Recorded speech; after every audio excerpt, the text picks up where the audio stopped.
শুভ সকাল। আজকে আমার সকালে চান পূজা সব হয়ে গেল, আমি এসে গেলাম রান্নাঘরে। জল খাবার বানাবো।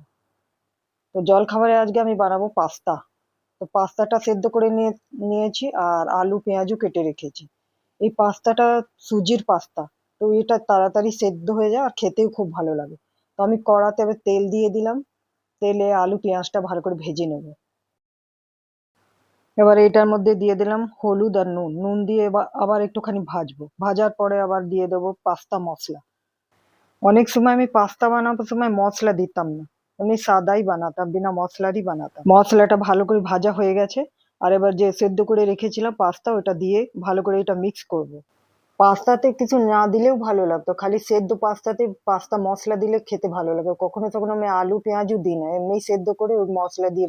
এবার দিয়ে দিলাম টমেটো সস। সস দিয়ে ভালো করে এটা আবার থেকে মিক্স করব।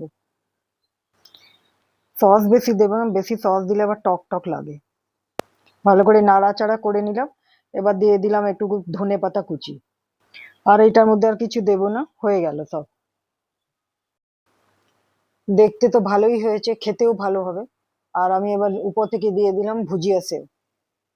এবার খেয়ে দেখবো কেমন হয়েছে। তাহলে ব্লগটা আমি এখানেই শেষ করছি। সবাই ভালো থাকবেন, সুস্থ থাকবেন। আবার একটা নতুন ব্লগ নিয়ে দেখা হবে।